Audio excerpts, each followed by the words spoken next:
এই আয়াতের তাফসীরে মুফাসসিরিন একটা আয়াত একটা ঘটনা উল্লেখ করেন। বালাম ইবনে বাউরা নামক একজন বিশাল বড় বুজুর্গ, এই বুজুর্গর কথা তাফসীরের ভিতরে মুফাসসিরিন একদম বর্ণনা করেন। মুসা পয়গম্বরের জামানার ঘটনা, বনি ইসরাইলের জামানার ঘটনা। ফিরআউন যখন নদীর ভিতরে ডুবে মারা যায়, এই ফিরআউনকে ডুবে মারার পরের ঘটনা এটা। বালাম ইবনে বাউরা এমন একজন বড় বুজুর্গ ছিলেন, যেই বুজুর্গটা আল্লাহ পাকের কাছে যেটাই চাইতেন ওইটাই রব্বুল আলামিন কবুল করতেন। এই সমস্ত মানুষদেরকে বলা হয় মুস্তাজাবুদ দাওয়া, অর্থাৎ এরা আল্লাহর কাছে বৃষ্টির জন্য দোয়া করলে বৃষ্টি আসে, এরা মালিকের কাছে যেটা চায় মালিক সেটাই দেয়। এমন এমন বুজুর্গ আমাদের আগের কালের জামানায় ছিল। মুস্তাজাবুদ দাওয়া অনেক বুজুর্গ একরাম ছিলেন, যাদের কাছে এলাকার মানুষরা বৃষ্টি হয় না, হুজুর একটু দোয়া করে দেন, দোয়া করতো, সাথে সাথে বৃষ্টি হয়ে যেত। এরকম অসংখ্য বুজুর্গ যারা ইসমে আজম জানতো। এই বালাম ইবনে বাউরাও ইসমে আজম জানতো। ইসমে আজম দিয়ে আল্লাহর কাছে যেটা চাইতেন আল্লাহ পাক সেটাই দিয়া দিতেন। এমন বড় বুজুর্গ, এই আল্লাহ পাক রব্বুল আলামিনের বান্দা, বুজুর্গটা যাই আল্লাহর কাছে চাইতেন সেটাই পাইতেন। মুসা পয়গম্বর যখন জাব্বারিন সম্প্রদায়ের বিরুদ্ধে যুদ্ধ ঘোষণা করে দিলেন, আল্লাহর তরফ থেকে অনুমতি পাওয়ার পর যুদ্ধের জন্য ওই এলাকায় যাওয়া শুরু করলেন। ওই সম্প্রদায়ের লোকরা বালাম ইবনে বাউরার কাছে আসছে, এ আমাদের পীর সাহেব হুজুর, আপনার কাছে একটা জিনিস নিয়ে আমি আসলাম। বলে কি? মুসা নবী আমাদেরকে যুদ্ধ করার জন্য এই জায়গায় আসতেছে, আপনি একটু আল্লাহর কাছে দোয়া করে দেন যেন মুসা এই জায়গায় না আসতে পারে, যেখানে আছে ওই জায়গায় যেন ধ্বংস হয়। দোয়া করতে বললেন। বালাম ইবনে বাউরা বলেন, না না, অসম্ভব, আমি মুসা পয়গম্বরের ধর্ম পালন করি, জিন্দেগিতেও কোনোদিন সম্ভব নয়। মুসা পয়গম্বরের ধর্ম পালন করে এটা সম্ভবই নয় যে আমি তার বিরুদ্ধে দোয়া করব। বালাম ইবনে বাউরা এবার বারবার যখন বলে না না, দেখেন সমস্ত বিধর্মী যারা মুসা পয়গম্বরের এগেইনস্টে ছিল, বিরুদ্ধে ছিল, বিপক্ষে ছিল, এরা কিন্তু মুসলমান নয়, মুসা পয়গম্বরের অনুসারীও নয়। এরা যখন বালাম ইবনে বাউরার কাছে এসে ডাক দেয়া বলে, বালাম তুমি দোয়া করো, তোমাকে দোয়ার বিপক্ষে কিছু টাকা হাদিয়া দেওয়া হবে। বালাম ইবনে বাউরা একজন ইমানদার লোক, একজন বড় বুজুর্গ লোক, আল্লাহ পাক রব্বুল আলামিনের খাস বান্দা। এই বান্দা ডাক দেয়া বলতেছে, কশিন কালেও না, মুসা পয়গম্বর হলো আমার নবী, নবীর বিরুদ্ধে কেমনে আল্লাহর কাছে বদদোয়া করি? এরা সুন্দর করে টাকার বস্তা নিয়ে এসে বালাম ইবনে বাউরার কাছে এসে ডাক দেয়া বলে, হুজুর টাকা দেখছেননি কতগুলো টাকা? বলে কয় টাকা? লক্ষ লক্ষ টাকা। একটু খালি দোয়া করবেন, আপনি টাকার গুলার মালিক হয়ে যাবেন। বর্তমান আলেম হয়ে ইমাম সেজে সমাজেতে পারো যদি সত্য কথা উচ্চ স্বরে না বলিতে। কি হবে? আলেম হয়ে ইমাম সেজে সমাজেতে পারো যদি সত্য কথা উচ্চ স্বরে না বলিতে। চাকরির ভয় করো যদি ছেড়ে দাও ওই না গদি, চাকরির ভয় করো যদি ছেড়ে দাও ওই না গদি। কি হবে ধোঁকা দিয়ে আল্লাহকে, কি হবে ধোঁকা দিয়ে আল্লাহকে, কি হবে বেঁচে থেকে অযথা বিদ্যা শিখে যদি না গড়তে পারি শোষণবিহীন সমাজটাকে। ঠিক না? কি হবে কিতাবাদির তালিম দিয়ে মাদ্রাসাতে যদি ওই খোদার কোরআন নিষিদ্ধ হয় আদালতে। কি হবে কিতাবাদির তালিম দিয়ে মাদ্রাসাতে যদি ওই খোদার কোরআন নিষিদ্ধ হয় আদালতে। কাফনের কাপড় মাথায় ময়দানে আয় ছুটে আয়। রাজি আছেন ইনশাআল্লাহ? ইনশাআল্লাহ যারা বলেন ইনশাআল্লাহ। কাফনের কাপড় মাথায় ময়দানে আয় ছুটে আয়।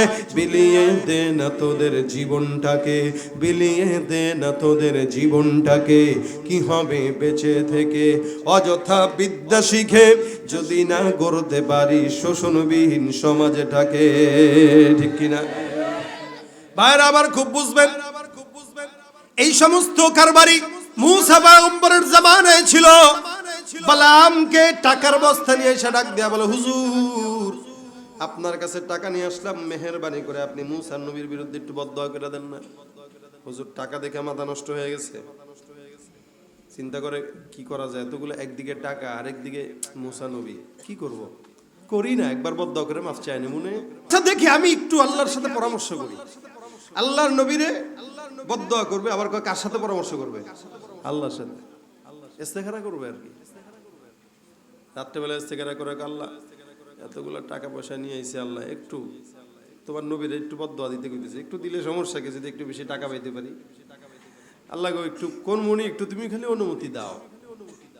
ইস্তেখারা করে ঘুমাইলো, স্বপ্নের ভিতরে দেখে না, কোশ্চিন কালেও এই ভুল করিস না। ইস্তেখারা করার পর কোন যেটা অবদান আসে, যেই সিদ্ধান্ত আসে, সিদ্ধান্তটা কার তরফ থেকে আসে? তার মানে ডাইরেক্ট আল্লাহ নিষেধ করে দিয়েছেন, খবরদার এই সাহসও করা যাবে না। পরের দিন সকালবেলা যখন বেঈমানেরা টাকার বস্তা নিয়ে আবার আসলো, হুজুর কি ব্যাপার, কি সিদ্ধান্ত? না না না না না, কোশ্চিন কারণে আল্লাহ নিষেধ করে দিয়েছেন, এটা যদি চিন্তাও করি আমার জিন্দেগি বরবাদ হয়ে যাবে। বেঈমানেরা এবার হতাশ, কি চিন্তা করা যায়? চিন্তা করতে করতে এবার একজনের কয়, দ্বারা হুজুরের টাকার অঙ্কটা একটু বাড়ায় দেওয়া লাগবে, কারণ টাকা যত বেশি মালও তত বেশি, মাল যত বেশি কাম তত বেশি, ঠিক কিনা? আমাদের দেশে চাকরি মিলে না, যদি মাল দেন চাকরি মিলে যায়। এই দেশে চাকরি এখন যোগ্যতার বলা হয় না, ঘুষের বলা হয়, ঠিক কিনা? হুজুরের ঘুষ দিবে, মনে হয় হুজুরের পছন্দ হয় না, একটু বাড়ায় দেই। এবার সম্পদ বেশি নিয়ে আসছে, হুজুরকে দুধ তোমরা কি যে করো না, কি দরকার ছিল? হুজুর একটু দেন না। আচ্ছা এত বেশি যেহেতু বলতেছো, আরেকবার একটু চেষ্টা করি দেখি, আল্লাহ অনুমতি দেয়নি। এখন রাত্রেবেলা হয়েছে, আল্লাহর কাছে বলে, আল্লাহ এত করে বলতেছে, কি করব? এখন দ্বিতীয় দিন আল্লাহর কোনো অনুমতি তাকে দেয়ও নাই, কিছু বলেও নাই, চুপচাপ, মানে স্বপ্নে কোনো ইশারা সে পায় নাই। পরের দিন সকালবেলা যখন সবাই আসলো, বিশাল বড় দল, কারণ মুসা নবীর সামনে আসতেছে, মুসা পয়গম্বরকে ঠেকানো দরকার, কারণ ফিরআউনকে মেরে আসছে। এদের এখন মাথার ভিতরে ভয়, ফিরআউনকে যেই নবী মারতে পারে ওই নবী আমগরও শেষ করে দিব। এই বালাম, মেহেরবানি করে তুমি আমাদেরকে বাঁচাও, একটু বদদোয়া করো না। বালাম ডাক দেয়া বলে, ভাইরা আমার, আল্লাহর কাছে গতকাল অনুমতি চাইলাম, হে মালিক আমাকে অনুমতি দেয় নাই, আমার মালিক আমার কিছু বলেও নাই, কিছু শুনলাম না। আল্লাহ পাক রব্বুল আলামিন আগের রাতে আমাকে অনুমতি ডাইরেক্ট নিষেধ করে দিয়েছে, খবরদার সাহস করবা না। কিন্তু গত রাতে মালিক কোনো নির্দেশনা দেয় নাই, চুপ করে, কিছু বলেও নাই, হাও না নাও না। এখন এরা বলতেছে যেহেতু আল্লাহ কিছু বলে নাই, আপনি করে দেন। ঠিকই বলছে, যেহেতু মালিক কিছু বলে নাই, তার মানে মনে হয় চুপ থাকা হইল কিসের লক্ষণ? হ্যাঁ, সম্মতির লক্ষণ। যেহেতু মালিক চুপ ছিল, তার মানে মালিক মনে হয় সম্মতি দিয়ে দিছে। ঠিক আছে, আমি বদদোয়া করব, যেখানে বদদোয়া করি ওই জায়গায় যাই। আমি যেই জায়গায় সবসময় দোয়া করি, ওই পাহাড়ের চূড়ায় রওনা হয়ে গেছে বালাম ইবনে বাউরা। যেই গাধার উপরে চেপে বসছে, গাধাটাও কিন্তু মালিকের গোলাম। গাধার উপরে চড়ে বসে সুন্দর করে পাহাড়ের চূড়ায় যাওয়ার জন্য তৈয়ার হয়ে গেল। গাধাটাও তো সেই মালিকের গোলাম। গাধাটা একবার রাস্তাবেলা যায়, রাস্তা দিয়ে হাঁটার সময় গাধাটা স্লিপ খেয়ে জমিনের ভিতরে পড়ে যায়। বালাম আবার গাধাটাকে ডাক দেয়, বলে, উঠ গাধা, যাও সামনে আগাও। একবার, দুইবার, তিনবার এই গাধাটা সামনে আগাইতে পারে না, কারণ গাধাটা মনে মনে কয়, এর বেঈমানের বাচ্চা, যেই মালিকের খাস, যেই মালিকের পরশ, যেই মালিক তোরে 24টা ঘন্টা বাঁচায়, ওই মালিকটার গোলামি না কইরা কেমনে তুই ওই মালিকের বিরোধিতা করতেছিস? তোর কি একটু লজ্জাও লাগে না রে? আমি একজন বনের পশু, গাধা হওয়ার পর আমি আমার মাওলারে ভয় পাই।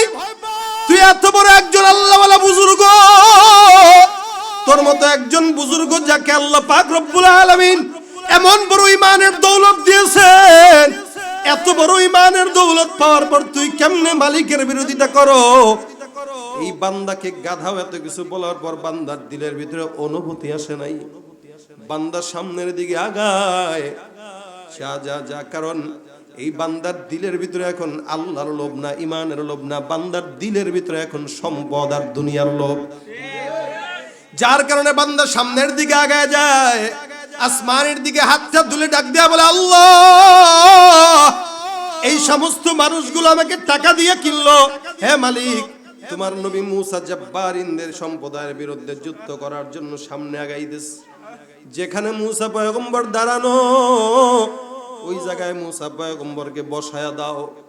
হে আল্লাহ, এই মুসা পয়গম্বর যেন এক বিন্দু সামনে আগাইতে না পারে। আল্লাহ পাক রব্বুল আলামিন যেহেতু তাকে একটা গুণ দিয়েছেন, আল্লাহ পাক রব্বুল আলামিন যেহেতু তাকে একটা নেয়ামত দিয়েছিলেন, আল্লাহ পাক নেয়ামতটা কদর করার জন্যই আল্লাহ পাক সাময়িক সময়ে তার দোয়াটা কবুল করছেন। যার কারণে মুসা পয়গম্বর যেখানে ছিল ওই জায়গায় একটু ধুলি ঝড় আসলো। এদিক দিয়ে মুসা নবীকে আল্লাহ ওহী দিয়ে নাজিল করে জানায় দেন, হে মুসা পয়গম্বর, তোমার বিরুদ্ধে বালাম দোয়া করছে, আমি আল্লাহ মুস্তাজাবুদ দাওয়াত হিসেবে তার দোয়া কবুল করলাম। আল্লাহ পাক রব্বুল আলামিনকে মুসা ডাক দিয়ে বলে, হে মালিক, সে একজন সাধারণ বান্দা, আর আমি তোমার নবী মুসা কালিমুল্লাহ, আমি তোমার সঙ্গে কথা বলতে পারি, তুমি আমার সঙ্গে কথা বলো, এই জন্য তুমি আমার নামটা দিয়ে দিলাম মুসা কালিমুল্লাহ। এমন কোন নবী নাই যে নবী এত সহজে মালিকের সঙ্গে কথা বলতো। আমার নবী মুসা পয়গম্বর আল্লাহর সঙ্গে খুব সহজেই কথা বলতে পারতেন। মুসা নবী ডাক দেয়া বলে, মালিক গো, এতগুলা বান্দাদেরকে নিয়ে আমি তাদের বিরুদ্ধে যাইতেছি, তুমি মালিকের আদেশে তোমার দিন প্রতিষ্ঠার জন্য। হে রব্বে কারীম, তুমি দয়া করে বালামের বদদোয়াটা বালামের দিকে আবার ফেরত দিয়া দাও। বলেন তো, বালামের দোয়া কবুল হবে আগে না মুসা নবীর দোয়া? মুসা নবী দোয়া করে দিলেন, আল্লাহ পাক রব্বুল আলামিন দোয়া কবুল করলেন। বালাম যখন বদদোয়া শেষ, টাকার ঘাটতি পাইলো, মনটা বড় খুশি। আল্লাহ পাক রব্বুল আলামিন বলেন, হে আমি আল্লাহ পাক আদেশ করলাম, জিহ্বা, যেই জিহ্বা দিয়ে আমার পয়গম্বর মুসাকে তুই বদদোয়া করলি, আমি আল্লাহ আদেশ করলাম এই জিহ্বাটা সাধারণ জিহ্বা যেন না থাকে, এইটা যেন কুত্তার জিহ্বা হয়ে যায়। বালাম বদদোয়া করার সঙ্গে সঙ্গে জিহ্বাটা তাকায় দেখে এই পর্যন্ত জবানটা, জিহ্বাটা ভিতর থেকে বের হয়ে পেট পর্যন্ত নেমে আসছে। আল্লাহ পাক রব্বুল আলামিন বলেন, ফামাসালুহু কামাসালিল কালবি ইন তাহরিস আলাইহি ইয়ালহাস আও তাতরুকহু ইয়ালহাস। আমি আল্লাহ পাক রব্বুল আলামিন জিহ্বাটা কুকুরের মতো বানায় দিলাম, এদের উদাহরণটা হলো কুকুরের মতো। এখন বালাম তাকায় তাকায়, হ্যাঁ জিহ্বাটা ঝুলে গেছে, এখন আর কি করবে? আল্লাহ পাক রব্বুল আলামিন যেটা করে দিলেন ওটা তো শেষই হয়ে গেল। এবার আর কোনো কিছু করে লাভ নাই। বান্দাদেরকে ডাক দেয়া বলে, বান্দারা, আমার যেই বিচার হওয়া দরকার ওই বিচারটা রব্বুল আলামিন আমার উপরে প্রতিশোধ নিয়ে নিছেন, আমার জিন্দেগি বরবাদ। এরে আমি আমার জীবনে যা আমল করলাম এই সব আমল বরবাদ হয়ে গেল। আয় হায়, আয় হায়, আমি কি করলাম। আফসোস করে লাভ নাই। বান্দা যখন গুনাহ করে আফসোস করে, আমি এবার চিন্তা করে মনে মনে আর চোখের পানি ছেড়ে, হায় আফসোস, আমি কি করলাম, কি হয়ে গেল। সাময়িক দুনিয়ার লোভে পড়ে আমি আল্লাহর নবীর বিরুদ্ধে কথা বললাম, হায় হায় আমার জিন্দগিটা বরবাদ। আমি আমার জীবনে কত আল্লাহ পাক রব্বুল আলামিনের ইবাদত গুজারি করলাম, এমন কোন রাত নাই যেই রাতটা আমি আল্লাহর শানে সাজদায় কাটাই নাই। আমার দিন গেল রোজা রাখা, আমার রাত গেল আল্লাহর ইবাদত কইরা। আমি সারা দিন রোজা রাখতাম, সারা রাত তাহাজ্জুদ পড়তাম, সারা রাত নফল পড়তাম। আয় আফসোস, এই কাফেরদের বিরুদ্ধে, এই কাফেরদের পাল্লায় পড়া, নাস্তিকদের পাল্লায় পড়া জিন্দেগিটা বরবাদ করলাম। যেহেতু বরবাদ হয়ে গেছে, আল্লাহ পাক রব্বুল আলামিন বলেন, অতলু আলাইহিম নাবা আল্লাযী আতাইনাহু আয়াতিনা ফানসালাখা মিনহা ফাআতবাহু শাইতানু ফাকানা মিনাল গাওয়িন। ফাআতবাহু শাইতান, রব্বুল আলামিন বলেন, যখন নাকি অন্যায় করলো, এবার শয়তান পিছনে একদম 100% লেগে গেল। শয়তান তার মাথায় এসে ডাক দিয়ে বলে, বালাম, যেহেতু আল্লাহ পাক তোমার ধ্বংস করেই দিল, তুমি এখন একটা কাজ করো, জিন্দেগি যেহেতু বরবাদ, তুমি এখন হাজারো কিছু করলেও মালিক তোমারে মাফ করবে না, যেটা বিচার হওয়ার হয়ে গেছে। এখন তুমি একটা কাজ করো, মুসা পয়গম্বরকে জীবনের জন্য শিক্ষা দিয়া দাও। নাউজুবিল্লাহ। মুসা পয়গম্বরকে জীবনের জন্য শিক্ষা দিয়া দাও। বলে, কি করো? বালাম এবার ডাক দিয়া সমস্ত ইহুদি নাসারাদেরকে ডাক দিয়া বলতেছে, ভাইরা আমার জিন্দেগি তো বরবাদ হইলই, এখন আমি তোমাদের পক্ষেই রয়ে গেলাম, এখন আমি যেটা বলি এটা শোনো। এতদিন আমি বালাম একজন বিশাল বড় বুজুর্গ ছিলাম, যেই দোয়া আল্লাহর দরবারে করতাম ওইটাই কবুল হইতো। এখন আমি যেই শয়তানি তোমাদেরকে শিখাই দেব, আমি এই শয়তানি অনুযায়ী তোমরা যদি কাজ করো মুসা পয়গম্বর হেরে যাবে। এই এলাকার ভিতরে আল্লাহ পাক রব্বুল আলামিন তোমাদেরকেই জয়লাভ করাবেন।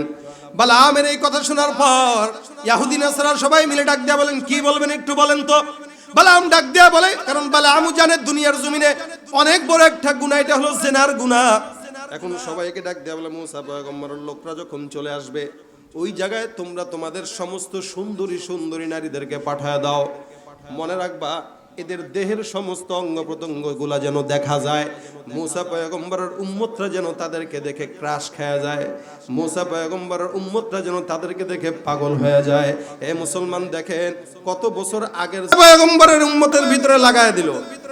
এরা কয় সুন্দর পরামর্শ দিলেন তো হুজুর, কাজে লাগছে, টাকা দিয়ে আপনার দালালি ভালো মতোই করতেছেন এখন, কিন্তু জিব্বাটা তো আর ঠিক নাই, ঝুলে গেছে। এখন ডাক দেয়া বলতেছে, ঠিক আছে আমরা পাঠাই দেবি। সব সুন্দরী সুন্দরী মেয়েদেরকে সাজায় গোছায় দিয়া সামনে নিয়ে গেছে।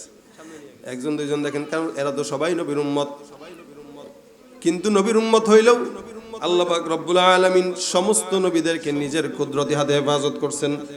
এছাড়া অন্য বান্দাদেরকে শয়তান ধোঁকা দিতে পারে না, পারে না। শয়তান মানুষের রক্তে কেমনে চলে? হাদিস শরীফে রাসূল বলেন, এই শয়তানটা মানুষের দেহের ভিতরে চলে কিভাবে? একটা মানুষের রক্তের শিরায় শিরায় শয়তান চলতে পারে। যত বড় বুজুর্গ হোক, যত বড় পীর হোক, যত বড় আল্লাহওয়ালা হোক, শয়তান ধরে বেশি। সাধারণ মানুষ যার দিলের ভিতরে ঈমান কম, শয়তান তার কাছে আসে কম। যার দিলের ঈমান বেশি আছে, শয়তান তার কাছে যায় বেশি। এই কারণে হাদিস শরীফে রাসূল বলেন, আল ঈমানু হুয়া ইয়াজিদু ওয়া ইয়ানকুসু, মানে মুমিনের ঈমানটা মাঝে মাঝে বাড়ে আর কমে। কেমনে বাড়ে? কখন মুমিনের ঈমানটা বেশি থাকার কারণে শয়তান মাঝে মাঝে ধোঁকা দিতে চায়, কিন্তু কোরআনের নূরের মহব্বতের কারণে, ওয়াজ মাহফিলে বসার কারণে, ঈমান মুযাকারা করার কারণে ওই ভগ্ন হৃদয়ের ভগ্ন ঈমানটা তাজা হয়ে আবারও বেড়ে যায়। সুবহানাল্লাহ। ঈমান হুয়া ইয়াজিদু ওয়া ইয়ানকুস, ঈমানের আলো এটা বাড়ে আর কমে, মানে ঈমান বাড়ে কমে না। লাইটের আলো যেরকম ভোল্টেজ কম থাকলে কমে যায়, বেশি থাকলে বেড়ে যায়, ঠিক ঈমানের মুযাকারা যত বেশি করবেন ঈমানের লাইটের আলোও তত বেড়ে যাবে। এজন্য এই সমস্ত মাহফিল দরকার আছে না নাই? এই যুবকরা আজকে গান যদি করতো তাহলে ঈমানের ব্যাটারি বাড়তো না কমতো? আর যেহেতু মাহফিল করছে এখন ঈমানের ব্যাটারি বাড়তেছে না কমতেছে? এটাই হলো ইয়াজিদু ওয়া ইয়ানকুস। তো ঈমান আছে বলেই তো, এই সম্পদ আছে বলেই তো চোর ঢুকে। ঘরে সম্পদ থাকলেই না চোর ঢুকে। সম্পদ যদি না থাকে কোন চোরে ঢুকবে? এটা হে তো আমার চেয়ে বড় ফকির নেই, আমি ওর কাছে যাই কি করব? এখন শয়তান চিন্তা করে আমার চাইতে বেশি ঈমানদারকে ওর কাছে যাওয়া লাগবে। এখন যেগুলা ঈমান দেখতে পারে না, যেগুলো ইসলাম দেখতে পারে না, ওর কাছে যায় লাভ কি? ও কি আমি কি শয়তান? ও আমার চেয়ে বড় শয়তান। এই সমস্ত শয়তানদেরকে দেখলে শয়তান নিজেও ভয় পায়। যাহারে আল্লাহ আমারে না দিয়া যদি 2022 সালে হইতো তাহলে এদেরকেই দিত। কথা কয় না? এখন বালাম ইবনে বাউরা এদেরকে ঢুকায় দিল। একজন দুইজন একটু পরে আবার ফিরে আসে। হুট করে একজন প্রেমে একটার পরেই গেল, শয়তান ধোঁকা দিয়েই দিল। এই বাগান নষ্ট করতে একটা শয়তান যথেষ্ট। এখন এই ব্যক্তিটা মেয়ে একটার অফার দেয়, এই তোমার আমার ভালো লাগছে, যাবা? এরা আবার বলেও দিয়েছিল কেউ যদি অফার দেয় খবরদার না করা যাবে না, কারণ তাদের উদ্দেশ্যই ছিল মুসা নবীকে আটকানো। এখন যে অফার দিয়ে দিল, এখন আর সে মানা করে না, চলেন চলেন। বাস সুন্দর করে যে একটা ঘরের ভিতরে গেছে, ঘরের ভিতরে যাইলো, যেটা হওয়ার গুনাহ হয়ে গেল। এই উম্মতে এই জামানায় এত গুনাহ হওয়ার পর আল্লাহ পাক রব্বুল আলামিন আপনাকে আমাকে ভালো রাখার কারণ আছে না নাই? কি কারণ জানেন? দুনিয়ার জমিনে আপনি আমি এত সৌভাগ্যবান যে আমাদেরকে আল্লাহ পাক রব্বুল আলামিন মুহাম্মদুর রাসূলুল্লাহ সাল্লাল্লাহু আলাইহি ওয়াসাল্লামের উম্মত বানাইছে। যেই কারণে অন্যান্য নবীরা আমলে গুনাহ করার সঙ্গে সঙ্গে আল্লাহ পাক গজব দিয়া দিতেন। অন্যান্য নবীদের আমলে আল্লাহ পাক রব্বুল আলামিন অন্যায় দেখার সঙ্গে সঙ্গে আযাব দিতেন। আল্লাহর নবী সাল্লাল্লাহু আলাইহি ওয়াসাল্লাম দোয়া করে ডাক দেয়া বলেন, আল্লাহ আমার উম্মতদেরকে তুমি আযাব দিও না। আমি নবী আমার উম্মতদের জন্য দোয়া করলাম, মালিক আমি তো চলে যাব, আমার উম্মতদের কি হবে? আল্লাহ পাক রব্বুল আলামিন ডাক দেয়া বলে, পয়গম্বর আমি আপনাকে কথা দিলাম আপনার উম্মতদেরকে আমি আল্লাহ পাক আমার দায়িত্বে জান্নাত পর্যন্ত পৌঁছায় দিব। সুবহানাল্লাহ। ওই নবীর উম্মত হয়ে গর্ববোধ করি না। ওই নবীর বিরুদ্ধে যারা যায়, ওই নবীর বিরুদ্ধে যারা যায়, এই সমস্ত কুলাঙ্গাররা কখনো নবীর উম্মত হতে পারে না, ঠিক কিনা? ভাইরা আবার খুব বুঝবেন, আল্লাহ পাক রব্বুল আলামিনের এই বান্দা যখন মুসা পয়গম্বরের উম্মত যখন গুনাহে লিপ্ত হয়ে গেল, ওই সময়টায় আল্লাহ পাক রব্বুল আলামিন আসমান থেকে গজব দেওয়া শুরু করে দিল। এমন গজব, যেই গজবটা ওই বান্দার গুনাহের কারণে হইল। জেনা করতে দেরি হয় সাময়িক কয়েকটা সময়, জেনা করতে গুনাহ করতে বেশি সময়ের দরকার হয় না, অল্প সময় যথেষ্ট। ওই সময়টাতে রব্বুল আলামিন এই একটা বান্দার গুনাহের কারণে ওই তখনকার এলাকা, যতটুকু এলাকা, ওই এলাকার ভিতরে আল্লাহ পাক রব্বুল আলামিন মহামারী দিয়া দিল। তাফসিরে মুফাসসিরিন ইকরাম বলেন, সাধারণ সাময়িক অল্প সময়ের গুনাহের কারণে, অল্প সময়ের ব্যবধানে এই মহামারীতে হাজারো হাজারো মানুষ ওই সময় ইন্তেকাল করেছে। একটা মাত্র গুনাহ বালামও জানে এই গুনাহ কারণে আল্লাহ পাক ধ্বংস করে দিতে রাজি। আমার কথা বলার উদ্দেশ্য হইল, এই আয়াতের সারমর্ম হইল, আল্লাহ পাক রব্বুল আলামিনের কোন বান্দা যখন নাকি কোন নবীর বিরুদ্ধে কলম ধরে, আল্লাহ পাক সহ্য করে না। ঠিক তেমনি ভাবে নবীর ওয়ারিসদের বিরুদ্ধে কোন বেঈমানরা যখন কলম ধরে, আমার মাওলা পাক রব্বুল আলামিন সমাজের ভিতরে আযাব আর গজব দান করেন, ঠিক কিনা? আজকে আমরা ফেসবুকে দেখি এমন কিছু বেঈমান যারা ইসলাম পছন্দ করে না, যারা হাফেজ কোরআনদেরকে পছন্দ করে না, যারা আলেমদেরকে মৌলবাদ, আলেমদেরকে গালিগালাজ করে, আল্লাহ পাক এদের কারণে আমাদের হাতের কামায় আজকে সমাজের ভিতরে এত অন্যায় অবিচার হইতেছে। কেন? এদের গুনাহের কুফল হিসেবে আল্লাহ পাক আমাদের উপর আযাব আর গজব নাযিল করতেছে। এগুলো আমাদের হাতের কামাই। এইজন্য আলেমদেরকে গালি দিয়েন না, কুকুরের মতো জিহ্বা বের করে হাঁটবেন কিন্তু লাভ হবে না। আলেমদেরকে গালি দিয়েন না, লাশ পড়ে থাকবে, জানাজা দেওয়ার লোক থাকবে না। এইজন্য মুসলমান যদি দাবি করেন, মুসলমানিত্ব রাখা দরকার আছে না নাই? হ্যাঁ, নামাজ নাই, রোজা নাই, ঈমান নাই, পর্দা নাই, পশিদা নাই। আলেম ভালো লাগে না, ইসলাম ভালো লাগে না, সুদ মোহাব্বত লাগে, ঘুষ মোহাব্বত লাগে, নিজেকে মুসলমান দাবি করে, আসলে মুসলমান না, ভণ্ড। তুমি নবীর উম্মত দাবি করো, সুন্নাহ মানো না, নবীর অপমানে তোমার হৃদয় কাঁদে না। তুমি নবীর উম্মত দাবি করো, সুন্নাহ মানো না, নবীর অপমানে তোমার হৃদয় কাঁদে না। তুমি বিজাতীয় সংস্কৃতিতে সপেছো পরাণ, বিজাতীয় সংস্কৃতিতে সপেছো পরাণ। তুমি কেমন মুসলমান, তুমি কেমন মুসলমান, তুমি কেমন? নামাজের সাথে নাই পরিচয়, মানো না কোরআন, নামাজের সাথে নাই পরিচয়, মানো না কোরআন। তুমি কেমন মুসলমান? তুমি সুদের টাকায় প্রাসাদে গড়ো, ঘুষ ছাড়ো না, দিন দুঃখী না খেয়ে মরে, খবর রাখো না। তুমি সুদের টাকায় প্রাসাদে গড়ো, ঘুষ ছাড়ো না, তুমি সুদের টাকায় প্রাসাদে গড়ো, ঘুষ ছাড়ো না, দিন দুঃখী না খেয়ে মরে, খবর রাখো না।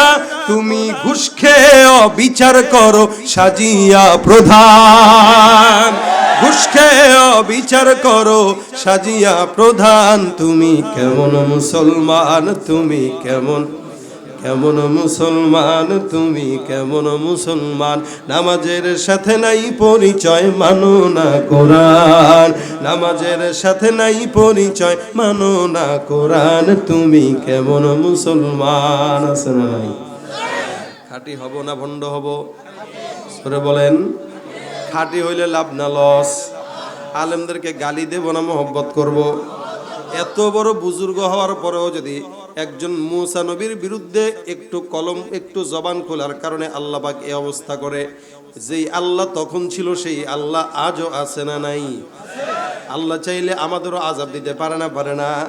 এই কারণে আলেমদের বিরুদ্ধে জবানটা খোলার চাইতে একটু চিন্তা করে দেখেন। নামাজের বিরুদ্ধে জবানটা খোলার সময় একটু চিন্তা করে দেখবেন। কোরআন ওয়ালার বিরুদ্ধে জবান খোলার সময় একটু চিন্তা করে দেখবেন।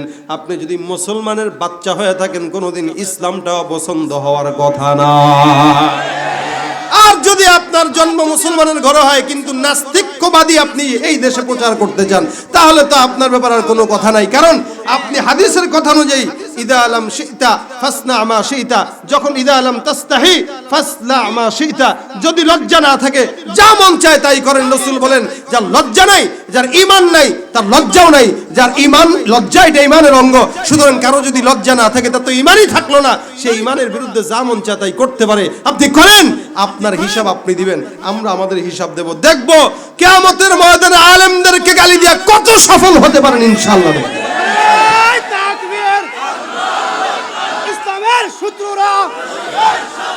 ইসলামের শত্রুরা তৃণমূল তুলপাড়া মাহফিল, নারে তাকবীর।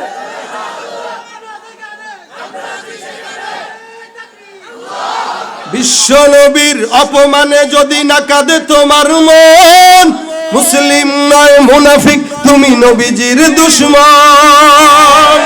নবীর প্রেমে জীবন দেবে কে আছো নওজোয়ান, ঠিক কিনা? তাকবীর তুলে সিংহ শাবক হও তুমি আগুয়ান। তোমার বুকে ঈমানের বল, জবানে আল কোরআন, ভয়ে কাঁপে কাপুরুষ সব আর নরাধম শয়তান। জীবনের চেয়ে বুকে আছে বেশি নবীজির